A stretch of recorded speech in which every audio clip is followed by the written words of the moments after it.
पिछले व्याख्यान में हम लोगों ने भारत के 19वीं शताब्दी के पुनर्जागरण पर विचार किया और आज हम लोग आधुनिक भारतीय राजनीतिक चिंतन के पहले महत्वपूर्ण पक्ष पर विचार करेंगे, जिसको इंडियन लिबरलिज्म या भारतीय उदारवाद कहते हैं।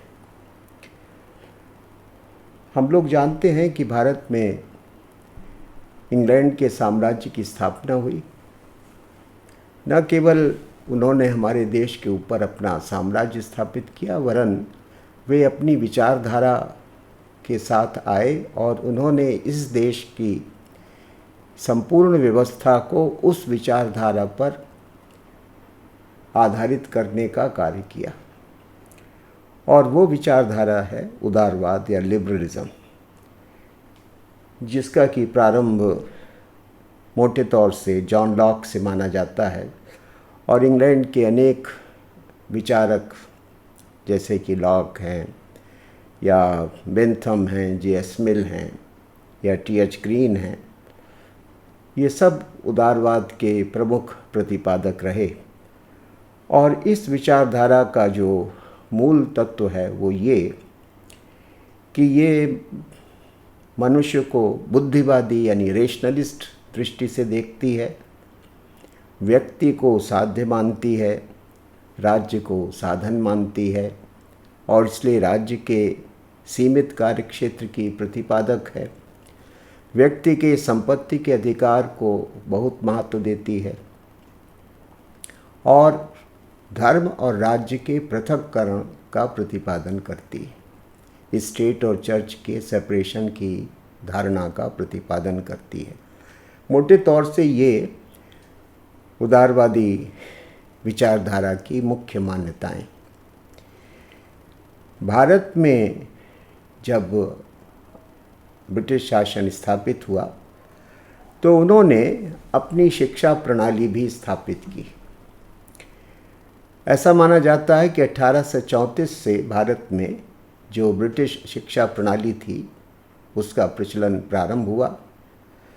कई यूनिवर्सिटीज़ खोली गईं और इसी तरह से पूरे देश में कई कॉलेजेस भी खोले गए। और इन यूनिवर्सिटीज़ और कॉलेजेस में जो इंग्लैंड की जो उदारवादी दृष्टि है, इसके आधार पर पठन पाठन प्रारंभ हुआ। ये स्वाभाविक था कि इन विश्वविद्यालयों या महाविद्यालयों से जो पढ़कर निकले नवयुवक या नवयुवतियाँ थीं, उनके मानस पर उदारवादी धारणाओं का गहरा प्रभाव पड़ा होता। और ऐसा हुआ भी कि जो पहली पीढ़ी ग्रेजुएट्स की आई वो इस उदारवादी दर्शन से बहुत अधिक प्रभावित थी। और इस प्रकार से यद्यपि इस पीढ़ी में जो मध्यम वर्ग था, जो मिडिल क्लास था, उसके ही लोग थे, और आम जनता की जो आम जनता से तो ये प्रभाव अभी दूर थे। वे तो अपनी उसी परंपरागत व्यवस्था के अनुसार सोचते थे, कार्य करते थे। लेकिन जो नवशिक्षित मध्यम वर्ग था वो इन उदारवादी सिद्धांतों से बहुत प्रभावित था। एक तरह से ये जो वर्ग था वो न्यू एरिस्टोक्रेसी, नया कुलीन वर्ग भारत में बन के उभरा, जिसके ऊपर पाश्चात्य विचारों का, पाश्चात्य मान्यताओं का, उनकी संस्थाओं का गहरा प्रभाव था। तो ये उदारवाद का इस तरह से भारत में प्रारंभ हुआ, उदारवादी दृष्टिकोण का। और वैसे तो उदारवाद आज भी बहुत प्रबल है, प्रभावी है। और उदारवादी जो दृष्टिकोण है उसमें हम जवाहरलाल नेहरू और डॉक्टर अंबेडकर जैसे लोगों को भी शामिल करते हैं। और भी बहुत सारे हमारे राजनेता हुए स्वतंत्रता संग्राम के, जो कि उदारवादी दर्शन से बहुत प्रभावित थे। लेकिन प्रारंभिक जो उदारवादी काल है, जिसको कि हम मोटे तौर से 1885 से लेकर 1905 तक मान सकते हैं, यानी कांग्रेस की स्थापना से लेकर कांग्रेस के विभाजन तक। 1907 में कांग्रेस का विभाजन हुआ, तो इन वर्षों को हम कह सकते हैं कि इन वर्षों में देश का जो बुद्धिजीवी वर्ग था, देश के जो राजनीतिज्ञ थे, देश के जो समाज सुधारक थे, उनकी मूल प्रेरणा यही ब्रिटिश लिबरलिज्म था। और भारतीय समाज को देखने की ये जो उदारवादी दृष्टि उत्पन्न हुई, उसी के कारण इन दार्शनिकों ने और दूसरे समाज सुधारकों ने कहा कि भारत के समाज में या भारत के धर्म में या भारत की शिक्षा प्रणाली में या भारत की अर्थव्यवस्था में बहुत सारे सुधार होने चाहिए, परिवर्तन होने चाहिए। और भारत जो है वो पुरानी परंपराओं में जकड़ा हुआ देश है, और इस दर्शन के माध्यम से हमें भारत को, हम इसके समाज को, इसकी शिक्षा व्यवस्था को, इसकी अर्थव्यवस्था को, इसकी धार्मिक मान्यताओं को मुक्त करना है इन सब बंधनों से, इन सब रूढ़ियों से, अंधविश्वासों से। यही सुधारवाद का या रिफॉर्मिज्म का प्रारंभ था। तो इस तरह से जो उदारवादी दर्शन है, उसने 1885 से और 1907 तक मोटे तौर से बहुत गहरा प्रभाव डाला, और बाद में भी ये प्रभाव निरंतर बना रहा। आज भी हमारे व्यवहार पर और हमारी सोच पर उदारवादी मान्यताओं का बहुत गहरा प्रभाव है। हम उसको समझ पाएँ या न समझ पाएँ, ये अलग बात है। हमारे कॉन्स्टिट्यूशन पर, हमारे संविधान पर उदारवादी दर्शन का बहुत गहरा प्रभाव है। तो इस तरह से हम ये कह सकते हैं कि ये जो शुरू के 20 वर्ष थे, ये उदारवादियों के प्रभुत्व के वर्ष थे। इनको नरमपंथी भी कहते थे, सुधारवादी भी कहते थे, क्रमिकतावादी, ग्रेजुअलिस्ट भी कहते हैं, रिफॉर्मिस्ट भी कहते हैं, मॉडरेट्स भी कहते हैं, और लिबरल्स भी कहते हैं। लिबरल इसलिए क्योंकि उनकी जो विचारधारा थी वो लिबरलिज्म पर आधारित थी, इसलिए वो लिबरल्स थे। नरमपंथी इसलिए क्योंकि वे राजनीति या समाज या शिक्षा के क्षेत्र में परिवर्तनों में क्रमिक सुधार करने में विश्वास करते थे। कोई बहुत क्रांतिकारी परिवर्तन करने के पक्षधर नहीं थे वो, बल्कि वो मानते थे कि धीरे धीरे चीज़ों को बदलना है, उनका सुधार करना है, इसलिए उनको सुधारवादी भी कहते हैं। और क्योंकि सुधार जो होते हैं वो क्रमिक रूप से ही आमतौर से किए जाते हैं, ग्रेजुअल तरीके से होते हैं, इसलिए उनको ग्रेजुअलिस्ट भी कहते हैं। तो चाहे उनको लिबरल्स कहिए, चाहे उनको मॉडरेट्स कहिए, चाहे उनको ग्रेजुअलिस्ट कहिए, चाहे उनको रिफॉर्मिस्ट कहिए, ये सभी जो टर्म्स हैं ये उनके ऊपर अप्लाई होते हैं। इन सब के द्वारा उनका चित्रण किया जाता रहा है। और जैसा कि मैंने बताया कि इंग्लैंड ने जिस शिक्षा पद्धति को भारत में आरोपित किया, उस शिक्षा पद्धति की जो पहली उपज थी, जो मध्यम वर्ग के लोग थे, जो कि शिक्षा क्षेत्र में गए, विधि के क्षेत्र में गए या राजनीति के क्षेत्र में गए, उनकी सबकी जो सोच थी वो उदारवादी सोच थी। अब उदारवादियों में, जैसा कि मैंने बताया कि उदारवादी राजनेताओं की या विचारकों की एक लंबी श्रृंखला है। राम मोहन राय से शुरू होती है। राम मोहन राय के ऊपर भी इस ब्रिटिश लिबरलिज्म का बहुत गहरा प्रभाव था। इसी उदारवादी सोच से प्रभावित होकर उन्होंने हिंदू धर्म और समाज में बहुत सारे सुधारों की वकालत की थी।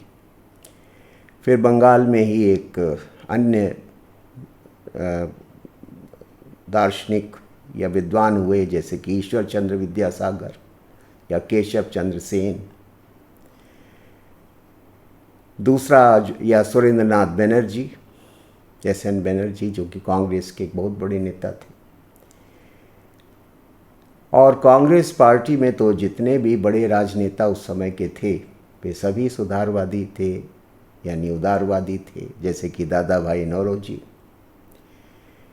गोपाल कृष्ण गोखले, फिरोज शाह मेहता, दिनशा वाचा और मुंबई हाई कोर्ट के बड़े प्रसिद्ध जज MG रानाडे। ये सभी उदारवादी दृष्टिकोण के राजनेता या विचारक या चिंतक थे।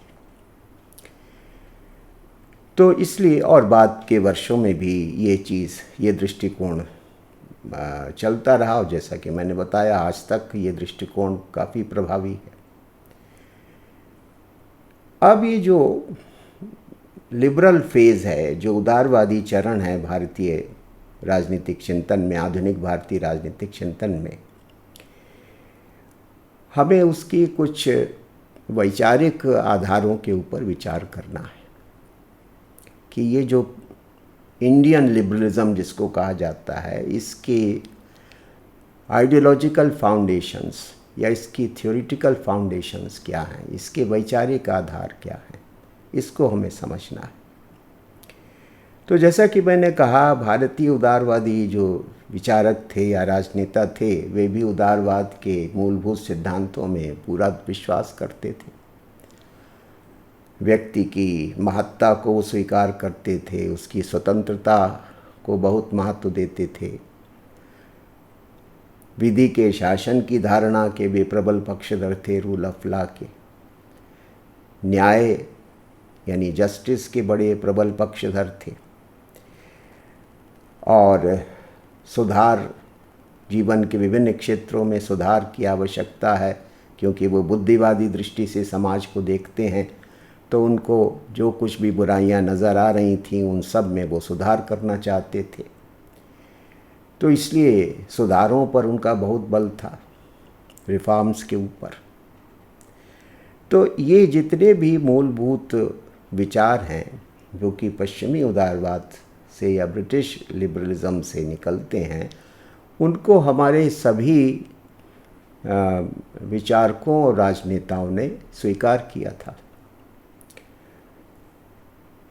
फिर और इसी कारण उन्होंने भारत में ब्रिटिश साम्राज्य की स्थापना का स्वागत भी किया था, क्योंकि उनका ये मानना था कि भारत में ब्रिटिश साम्राज्य का आगमन कोई दुर्घटना या कोई आपदा नहीं है, ये कोई एक्सीडेंट या कोई कैलेमिटी नहीं है, बल्कि ये एक स्वागत योग्य प्राकृतिक घटना है, एक नेचुरल अकरेंस है। और कई लोगों ने तो इसके लिए कहा कि डिवाइन डिस्पेंसेशन, कि ये ईश्वरीय विधान का अंग है। भारत में ब्रिटिश साम्राज्य स्थापित हुआ है, ये ईश्वर की महती कृपा है। एक तरह से ये साम्राज्य डिवाइन डिस्पेंसेशन है, भारतवासियों के लिए बहुत कल्याणकारी है। और दादा भाई नौरोजी ने तो यहाँ तक कहा, जिनको कि grand old man of Indian politics कहते हैं, उन्होंने तो ब्रिटिश साम्राज्य की प्रारंभ में, हालांकि बाद में उनके विचारों में परिवर्तन आया, लेकिन प्रारंभ में उन्होंने यहाँ तक कहा कि वो दिन दुख और विनाश का होगा जब भारत में अंग्रेजी राज्य समाप्त होगा। इतने वो प्रबल पक्षधर थे ब्रिटिश साम्राज्य के। और कुछ इसी तरह की मान्यता का प्रतिपादन राजा राम मोहन राय ने किया था। उनके तो बहुत ही प्रसिद्ध शब्द हैं और बड़े, आजकल जब हम उनके ऊपर विचार करते हैं तो बड़ा आश्चर्य भी होता है कि ऐसा कहा गया था। उन्होंने कहा कि अगर इंग्लैंड आज भारत से चला जाए किसी वजह से, अपना शासन समाप्त करके, तो इंग्लैंड को हमको वापस बुलाना पड़ेगा, तार दे के वापस बुलाना पड़ेगा। इतना वो ज़रूरी है, इतना वो हमारे लिए कल्याणकारी है। If the British were to leave India today, we will have to cable them back. उनको केबल यानी समुद्री तार करना पड़ेगा कि जल्दी से वापस आइए, आपके बिना काम नहीं चल रहा। और राम मोहन राय ने कहा कि भारत के सभी अलग अलग क्षेत्रों में इंग्लैंड के कुछ ब्रिटिश लोगों को बसाया जाना चाहिए, जिससे कि उनको देखकर भारतवासियों को सभ्य और सुसंस्कृत जीवन की शिक्षा प्राप्त हो। ये उनका एक सिद्धांत था कि man of character in capital, कि ऐसे लोग भारत में कुछ भागों में बसें जिससे कि भारतवासियों को सभ्य सुसंस्कृत बनने की प्रेरणा प्राप्त हो। ऐसा राम मोहन राय ने एक सिद्धांत प्रतिपादित किया। तो ये लोग ब्रिटिश साम्राज्य के पक्षधर थे, उसके प्रशंसक थे। भारत के लिए ब्रिटिश साम्राज्य का आगमन, उसको वो कल्याणकारी मानते थे। तो एक तो ये पक्ष है। और उनकी लेकिन ब्रिटिश साम्राज्य से जो उनकी नाराज़गी थी, क्योंकि हम लोग जानते हैं कि इन्हीं उदारवादियों ने आलोचना भी की है ब्रिटिश एम्पायर की और ब्रिटिश गवर्नमेंट की। तो फिर आलोचना क्यों की? तो उन्होंने कहा कि देखिए, जो ब्रिटिश लिबरलिज्म के आइडियल्स हैं वो तो बहुत महान हैं, श्रेष्ठ हैं, और इंग्लैंड के साम्राज्य के माध्यम से वे भारत में आए हैं, और इस तरह से हमारा उनसे बड़ा उपकार होगा। लेकिन दिक्कत ये है कि जो ब्रिटिश गवर्नमेंट है वो उन लिबरल आइडियल्स को भारत में प्रैक्टिस नहीं कर रही है। भारत का शासन वो और दूसरे तरीके से चला रही है। अगर वो लिबरल आइडियल्स के अनुसार भारत का शासन चलाए तो भारत का कल्याण ही कल्याण, बहुत अच्छा होगा।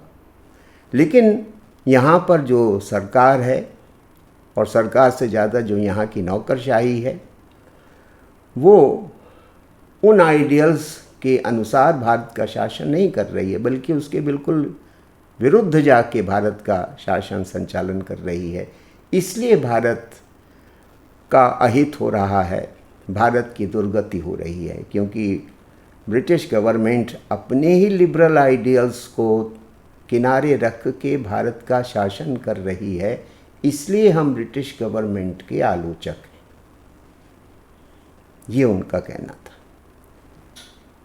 यानी जो एक दादा भाई नौरोजी ने अपनी, जो उनकी बड़ी प्रसिद्ध पुस्तक है जिसका टाइटल है अन ब्रिटिश रूल, कि भारत में जो ब्रिटिश रूल है वो अन ब्रिटिश है। भारत में उनकी जो पॉलिसीज़ हैं, प्रोग्राम्स हैं, वो अन ब्रिटिश हैं। जिन चीज़ों के आधार पर इंग्लैंड में शासन होता है, उनके आधार पर भारत में शासन ये लोग नहीं कर रहे हैं। तो इसलिए उन्होंने कहा कि ये जो आपका शासन का स्वरूप जो अन ब्रिटिश हो रहा है, इसको ठीक कर लें और भारत में भी शासन आप ब्रिटिश आइडियल्स के अनुसार करें, ब्रिटिश लिबरल आइडियल्स के अनुसार करें, तो हमारी शिकायत ख़त्म हो जाएगी, हमारे देश की जनता का कल्याण होगा, फिर हमें कोई शिकायत नहीं। तो इसलिए उन्होंने कहा कि भारत में आकर आप भटक गए हैं, अपने ही आदर्शों से भटक गए, जिनको आप अपने देश में बहुत महत्व देते हैं, जिनके आधार पर आपके देश का शासन संचालन होता है, उनको आप हमारे देश में आके नहीं अपनाते। और नौकरशाही जो है वो भी अत्याचार तंत्र में तब्दील हो चुकी है। एक तरह की एक टिरेनिकल गवर्नमेंट हिंदुस्तान में है, अत्याचारी शासन का स्वरूप देखने को मिल रहा है। तो इसके लिए एक तो ब्रिटिश गवर्नमेंट अपने को सुधारे, अपनी जो कार्यशैली है, अपनी जो नीतियां हैं, कार्यक्रम हैं, उनको उदारवादी आदर्शों के आधार पर निर्धारित करे। और दूसरा जो हमारे यहाँ का जो नव शिक्षित वर्ग है, जो कि पाश्चात्य शिक्षा से शिक्षित होकर आया है और प्रशासन के पदों पर बैठा है, तो उससे भी परामर्श करिए, उसकी भी मदद लीजिए। वो भी सक्रिय होकर सरकार को सहयोग करे और सरकार भी उसका सक्रिय सहयोग ग्रहण करे। और दूसरा, उदारवादियों का ये कहना था कि भाई भारत में भी जो हमारे ब्रिटिश हुक्मरान हैं, इनको जागृत करना है कि वे उदारवादी आदर्शों से विचलित ना हो, और इंग्लैंड में भी हमें प्रसार प्रचार करना है कि भारत की क्या समस्याएं हैं और हम इंग्लैंड से क्या अपेक्षा करते हैं। तो इसलिए एक तरह से उन्होंने भारत में भी और इंग्लैंड में भी जनता को शिक्षित करने के लिए कि हमारे देश की क्या समस्याएं हैं और उनको दूर करने में हम आपसे क्या उम्मीद करते हैं, ब्रिटिश पार्लियामेंट से, ब्रिटिश गवर्नमेंट से या भारत के वायसराय से। तो इसके लिए उन्होंने कहा कि भाई प्रोपेगेंडा करने की ज़रूरत है, प्रचार प्रसार करने की ज़रूरत है, भारत में भी और इंग्लैंड में भी। और इस तरह से अगर हम करेंगे तो शायद इन लोगों का हृदय परिवर्तन हो और ये भारत का शासन उसी तरह से करने लगें जैसे ये लोग इंग्लैंड में शासन करते हैं। और इस उद्देश्य के लिए 1889 में इंग्लैंड में एक इंडिया नाम से एक प्रकाशन प्रारंभ हुआ, जिसका उद्देश्य इंग्लैंड में भारतीयों की समस्याओं को रखना था और जनता की सहानुभूति और समर्थन हासिल करना था और ब्रिटिश गवर्नमेंट को एक प्रकार से एजुकेट करना था कि हम आपसे क्या चाहते। तो इंडिया के नाम से एक उन्होंने पत्रिका प्रारंभ की थी 1889 में, जो कि काफ़ी प्रचलन में रही काफ़ी वर्षों तक। तो अब दूसरी बात यह है कि ये जो उदारवादी थे, इन उदारवादियों की जो इस उदारवादी विचारधारा ने जो नीतियाँ और जो कार्यक्रम अपनी तरफ से प्रस्तुत किए कि यानी भारत में वो ब्रिटिश साम्राज्य से क्या अपेक्षाएं रखते हैं जीवन के विभिन्न क्षेत्रों में, इसके लिए उन्होंने कांग्रेस की जो स्थापना हुई थी वो भी इस उद्देश्य से हुई थी 1885 में। तो कांग्रेस थी सक्रिय, और भी कई छोटे मोटे जो समूह थे वे भी सक्रिय थे। ज़्यादा तो उस समय इस प्रकार के संगठन या दल नहीं थे, लेकिन जो भी थे वे सरकार और जनता में कोई बहुत जागृति थी नहीं, जनता का कोई बहुत इन्वॉल्वमेंट पॉलिटिकल या इस तरह के एडमिनिस्ट्रेटिव इश्यूज़ में था नहीं। लेकिन ये लोग जो थे, जो उदारवादी विचारक थे, जो उदारवादी राजनेता थे भारत में, वो चार या हम मोटे तौर से कहें 3 प्रकार के प्रश्नों को उठा रहे थे और वायसराय से और इंग्लैंड की पार्लियामेंट से, इंग्लैंड की गवर्नमेंट से ये अपेक्षा कर रहे थे कि इन चीज़ों को आप ठीक करिए। कुछ वो प्रशासनिक मांगें कर रहे थे, कुछ उनकी एडमिनिस्ट्रेटिव डिमांड्स थीं कि प्रशासन के क्षेत्र में क्या परिवर्तन करने की या क्या सुधार करने की आवश्यकता है। कुछ उनकी आर्थिक मांगें थीं, कुछ उनकी इकोनॉमिक डिमांड्स थीं, यानी भारत की अर्थव्यवस्था में क्या में जो समस्याएं हैं वो क्या हैं और उनका समाधान कैसे किया जाए। और इसी तरह से कुछ उनकी राजनीतिक मांगें भी थी, कुछ उनकी पॉलिटिकल डिमांड्स भी थीं। तो इन सब के लिए वे नरमपंथी साधनों का उपयोग करते हुए प्रयत्नशील थे।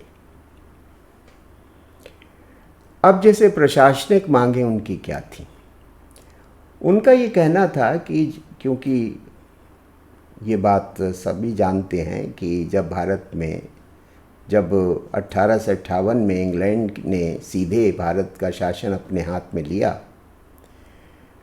तो जितने भी प्रशासन के उच्च पद थे उस सब में ब्रिटिश अधिकारी लोग बैठते थे।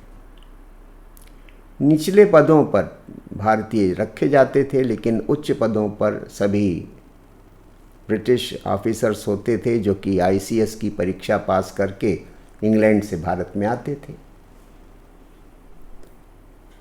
तो उदारवादियों ने पहला तो उनका प्रशासन के क्षेत्र में वो पहला जो सुधार चाहते थे वो ये कि जो सेवाएं हैं, जो सर्विसेज हैं, इनका इंडियनाइजेशन होना चाहिए, इनका भारतीयकरण होना चाहिए। यानी उच्च प्रशासनिक पदों पर भी भारतीयों को नियुक्ति पाने का अवसर मिलना चाहिए, और जो नीचे स्तर पर भारतीय काम कर रहे हैं उनको सुविधाएं और प्रशिक्षण ऐसे दिया जाए जिससे कि वो ठीक से देश की समस्याओं को समझते हुए काम कर सकें। तो एक तो उन्होंने सर्विसेज के इंडियनाइजेशन का सवाल उठाया।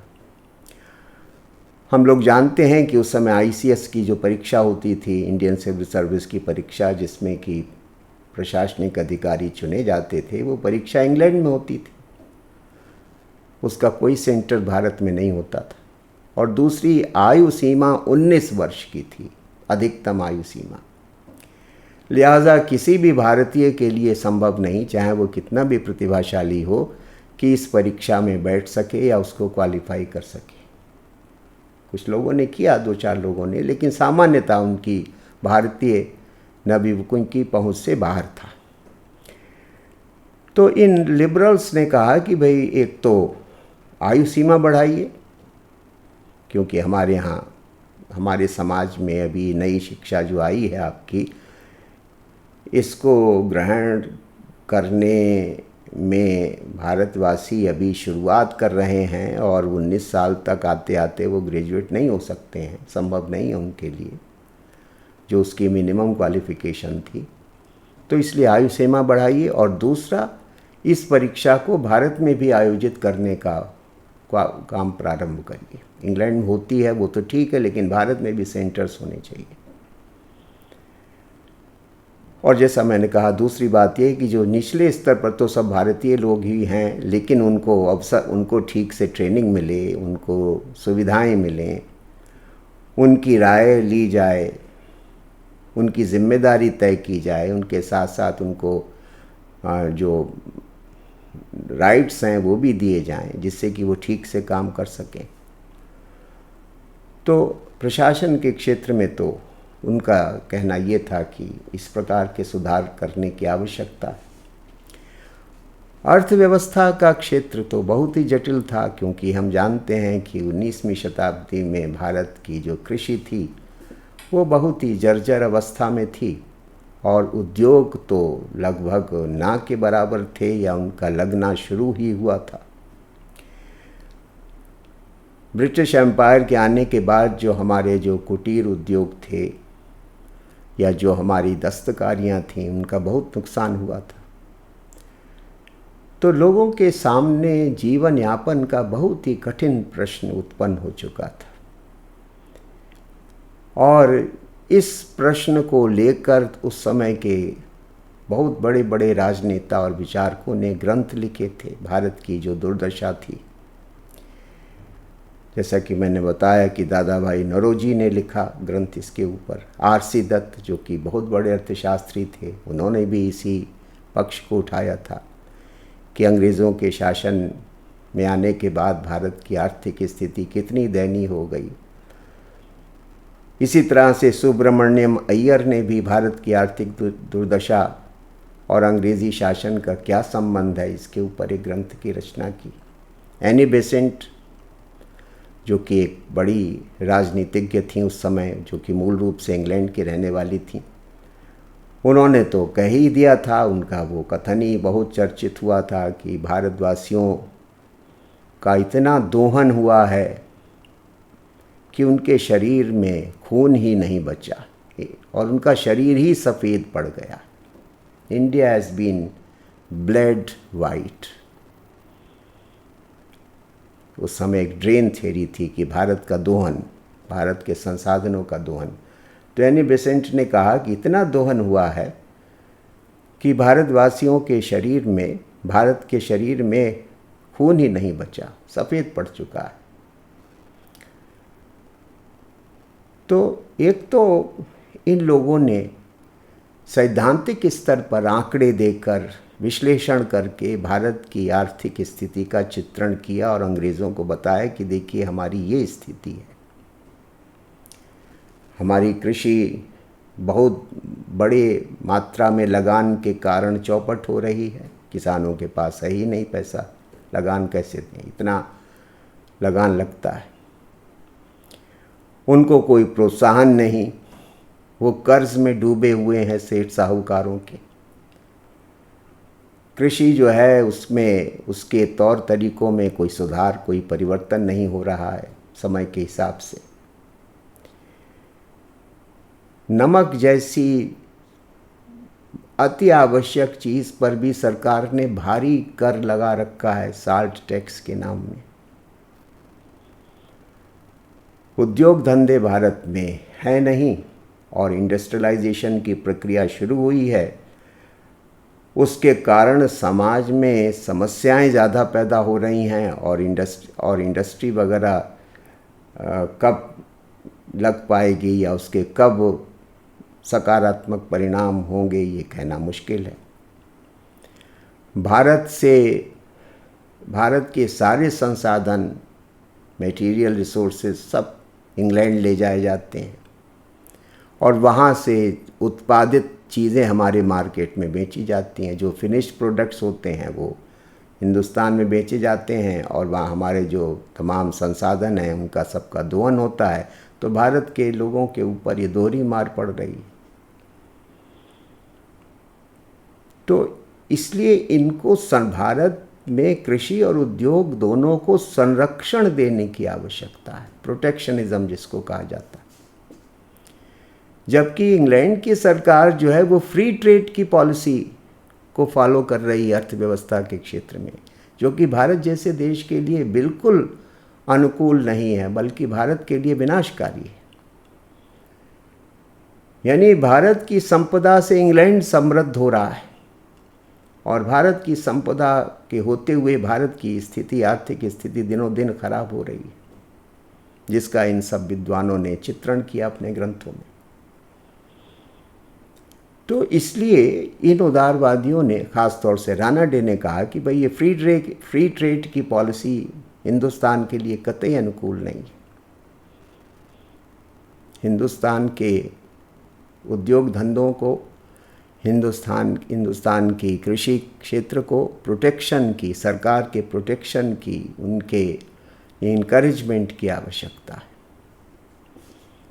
तो अर्थव्यवस्था के क्षेत्र में इस प्रकार के सुधार और परिवर्तनों का उन्होंने उल्लेख किया, सरकार के सामने ये सब समस्याएं प्रस्तुत की और उनमें सुधार करने की आवश्यकता पर बल दिया। राजनीति के क्षेत्र में तो उनकी मांगें कोई बहुत ज़्यादा नहीं थीं, क्योंकि हम लोग जानते हैं कि ये भारत में अंग्रेज़ी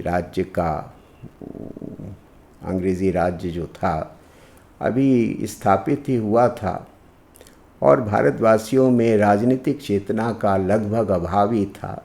कुछ जो नवशिक्षित मध्यम वर्ग था उसको छोड़ दिया जाए और ना किसी प्रकार का राजनीतिक संगठन था, ना किसी प्रकार की राजनीतिक गतिविधि थी, ना ब्रिटिश गवर्नमेंट कभी किसी भी प्रकार की पॉलिटिकल एक्टिविटी को अलाउ करती थी। कांग्रेस पार्टी ज़रूर बन गई थी, लेकिन कांग्रेस पार्टी बहुत सारी सीमाओं में रहते हुए कार्य करती थी। तो इसलिए राजनीतिक क्षेत्र में इन उदारवादियों की कोई ख़ास मांगें नहीं थी, बहुत सीमित चीज़ों को वो उठा रहे थे, यानी उनकी डिमांड्स बहुत लिमिटेड थी। जैसे कि वो कहते थे कि जो उस समय काउंसिल्स थी, इंडियन काउंसिल एक्ट पारित हुआ था, जिसके तहत जो वायसराय की जो काउंसिल थी या जो नीचे की काउंसिल्स थी, उनमें कुछ एक भारतीय लोग नॉमिनेट कर दिए जाते थे, मनोनीत कर दिए जाते थे। कुछ एक, मान लिया 10 सदस्य हैं तो उसमें 1 भारतीय या 2 भारतीय रख दिए गए, वो भी ब्रिटिश गवर्नमेंट तय करती थी। तो उदारवादियों ने कहा कि ये तरीका गलत है। जो भी एक तो भारतीयों का जो अनुपात है वो बहुत कम है, उस अनुपात को बढ़ाइए, उनकी संख्या को बढ़ाइए। दूसरा, जो भी भारतीय वहाँ पर बैठे वो चुनाव की प्रक्रिया से आएँ, इलेक्शन से आएँ, नॉमिनेशन से ना आएँ, क्योंकि नॉमिनेशन में तो जो भी नॉमिनेट किए जाते हैं वो सब अंग्रेज़ों के पिट्ठू होते हैं, तो वो तो वहाँ बैठ के भी उन्हीं की बात में हाँ मिलाएंगे। आम जनता की जो आवाज़ है वो कैसे सामने आएगी? वो तभी आएगी जब जो इन काउंसिल में जो लोग बैठते हैं वे जनता से चुनकर आएँ, सीधे ना सही लेकिन कम से कम अप्रत्यक्ष रूप से उनका चुनाव हो। और ऐसे लोग जब बैठें तो उनकी एक तो संख्या भी बढ़े और उनके निर्वाचन की व्यवस्था हो, ना कि मनोनयन की। तो इंडियन काउंसिल एक्ट जो कि पारित हुआ था 1861 में, उसमें सुधार की आवश्यकता है, ऐसा इन उदारवादियों ने कहा। आगे चल के 1892 में जो एक्ट पास हुआ उसमें थोड़े बहुत सुधार किए गए, कुछ एक बातें उसमें की गई, लेकिन उससे कोई बहुत फर्क नहीं पड़ा। तो एक तो ये। दूसरी बात, ये उदारवादी कहते थे कि भाई भारत का शासन अंततः इंग्लैंड की संसद के हाथ में है, हाउस ऑफ कॉमन्स के हाथ में है, क्योंकि इंग्लैंड में जो हाउस ऑफ कॉमन्स है वही सबसे शक्तिशाली संस्था है, पहले भी थी और आज भी है।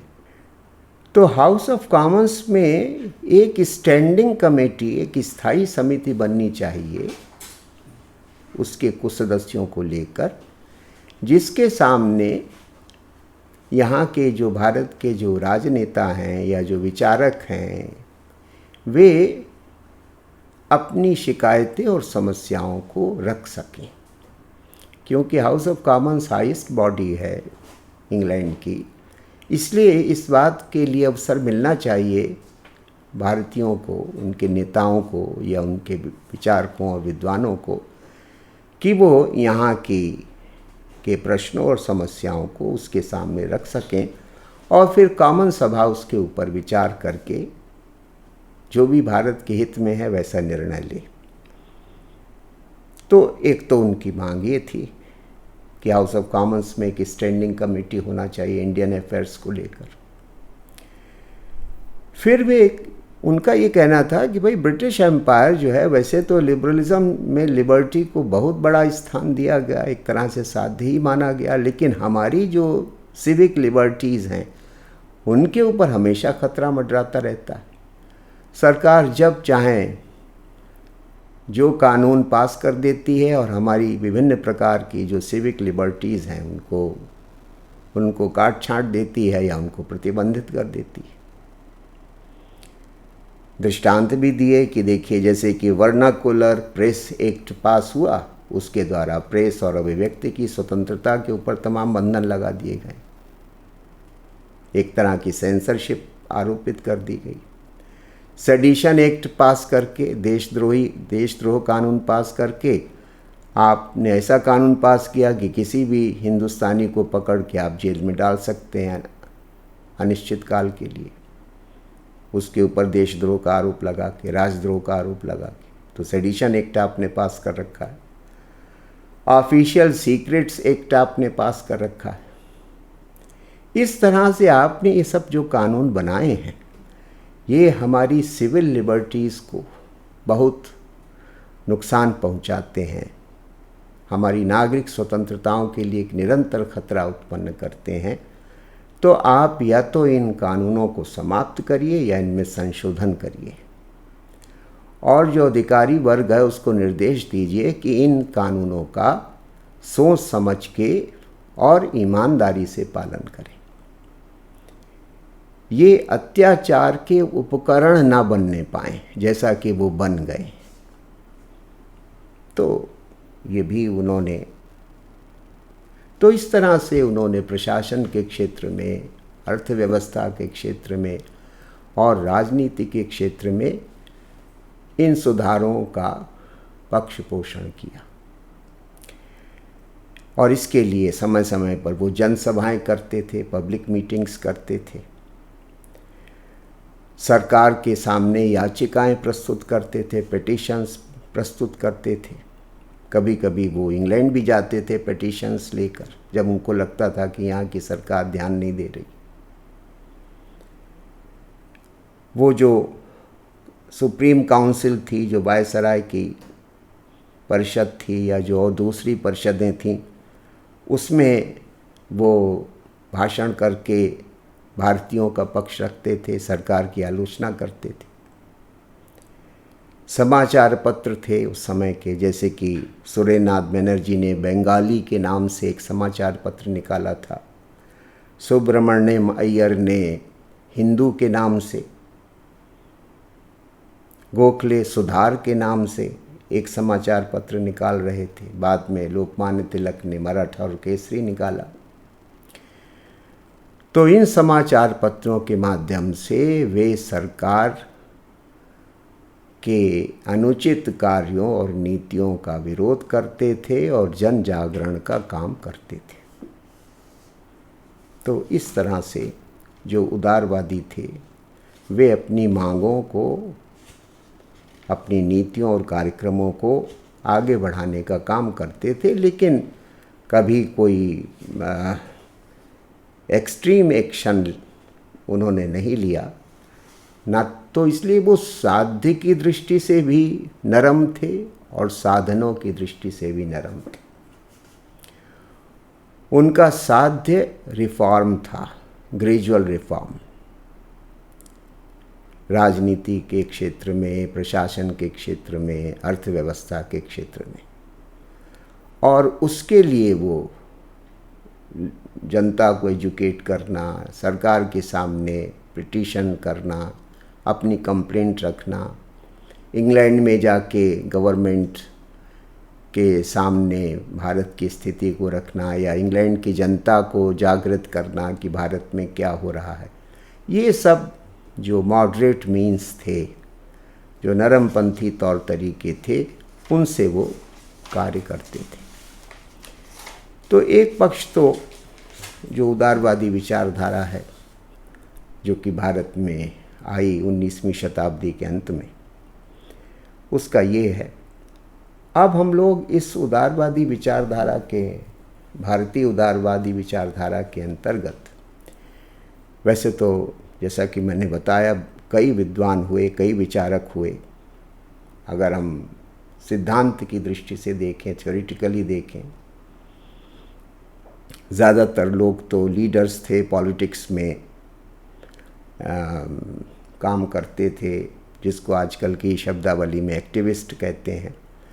लेकिन कुछ लोग जो थे जिन्होंने थ्योरेटिकल लेवल पर भी उदारवादी, भारतीय उदारवाद के कुछ पक्षों पर विचार किया। उनमें दो नाम बहुत प्रसिद्ध हैं या प्रमुख हैं जहाँ तक इन प्रारंभिक वर्षों का संबंध है। एक तो M.G. रानाडे, जो कि महाराष्ट्र के बहुत बड़े विधि शास्त्री थे, जस्टिस रानाडे, और दूसरे भी महाराष्ट्र के ही गोपाल कृष्ण गोखले। इन दो लोगों ने भारतीय उदारवाद के ऊपर कुछ सैद्धांतिक दृष्टि से भी विचार किया है, यानी कुछ थियोरिटिकल बेसिस भी देने की कोशिश की है इंडियन लिबरलिज्म को। डे टू डे इश्यूज़ के अलावा उन्होंने कुछ जो राज्य और स्वतंत्रता या सरकार की भूमिका के जो थियोरिटिकल एस्पेक्ट्स हैं, सैद्धांतिक पक्ष हैं, इनके ऊपर उन्होंने विचार किया है। कोई बहुत गहराई से विचार नहीं हुआ,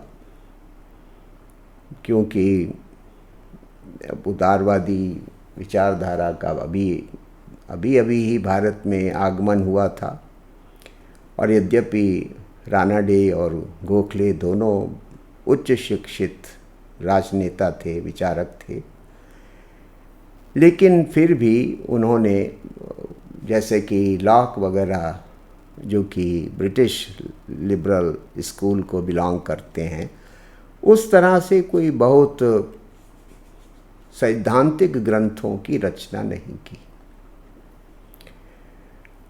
लेकिन फिर भी हमें भारतीय उदारवाद के ये दो महत्वपूर्ण प्रतिपादक हैं, इसलिए संक्षेप में हमें इन लोगों को समझना है। जस्टिस रानाडे, एमजी रानाडे, तो एक बहुत बहुमुखी प्रतिभा संपन्न व्यक्ति थे। उनका जीवन काल 1842 से लेकर 1901 तक रहा, 1842 to 1901। और इस जीवन काल में उन्होंने एक विधि शास्त्री के रूप में, एक अर्थशास्त्री के रूप में, एक इतिहासकार के रूप में और एक समाज सुधारक के रूप में तत्कालीन जो भारतीय राजनीति थी या जो विचार जगत था, उसके ऊपर बहुत गहरा प्रभाव डाला। वो उच्च शिक्षा प्राप्त थे। कुछ समय उन्होंने मुंबई का जो प्रसिद्ध कॉलेज है एल्फिंस्टन कॉलेज में वो हिस्ट्री और इंग्लिश लिटरेचर के प्रोफेसर भी रहे। बाद में वो जुडिशियल सर्विसेज में चले गए, न्यायिक सेवा में चले गए और मुंबई उच्च न्यायालय के न्यायाधीश बने और न्यायाधीश के रूप में उन्होंने बड़ी प्रतिष्ठा अर्जित की। वे सामाजिक बुराइयों को लेकर भी बहुत सजग थे। 19वीं शताब्दी के अंत में महाराष्ट्र में समाज सुधार के आंदोलन चल रहे थे और उन आंदोलनों के एक जन्मदाता जस्टिस रानाडे थे और भी कई महत्वपूर्ण लोग उसमें थे जो कि सामाजिक सुधार करने के लिए प्रयत्नशील थे विभिन्न दृष्टियों से। लेकिन उन सब में जो एक बड़े विशिष्ट स्थान है वो जस्टिस रानाडे का है। और वे समाज सुधार के प्रश्न को लेकर इतने चिंतित रहते थे। भारत के समाज में जो बुराइयां उनको देखने को मिल रही थीं, उनको दूर करने के लिए वो इतने चिंतित रहते थे कि जनता को जागृत करने के लिए उन्होंने इंडियन सोशल कॉन्फ्रेंस के नाम से एक संस्था कायम की, जिसके हर वर्ष अधिवेशन होते थे। कांग्रेस के अधिवेशन के बाद, क्योंकि जो इंडियन नेशनल कांग्रेस उस समय बनी थी जो कि एक राजनीतिक संगठन था, जब उसका अधिवेशन समाप्त हो जाता था तो रानाडे इंडियन सोशल कॉन्फ्रेंस का अधिवेशन करते थे और उसमें जो सामाजिक प्रश्न हैं उनके ऊपर विचार और निर्णय होते थे। तो ये इंडियन सोशल कॉन्फ्रेंस जैसी संस्था को स्थापित और संचालित करने में उनकी बड़ी भूमिका थी।